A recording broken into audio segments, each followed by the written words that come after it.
what you waiting for?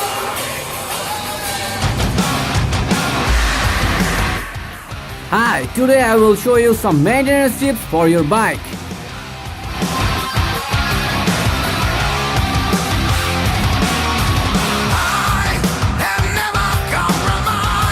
Number 1, brakes. So brakes are the main line of your defense. Take a few minutes to inspect your brake line pads along with the brake fluid and use the correct fluid for your application.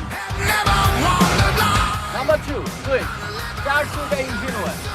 It's not like a car. In a motorcycle, you should change your engine oil more frequently, depending on your driving condition, environment, and other factors. Number 3 is the tire pressure. Tire pressure is the most overlooked item in a motorcycle.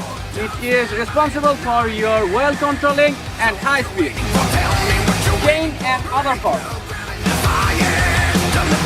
Check your chain and shaft by give a close look. Is there anything might cause an issue, and make sure your chain is lubricated. If not, it's dry. Lubricate your chain. Now the indicator. Before go to the road, check the indicator and high beam, low beam both are working or not. By following these steps, you will make your journey more safe.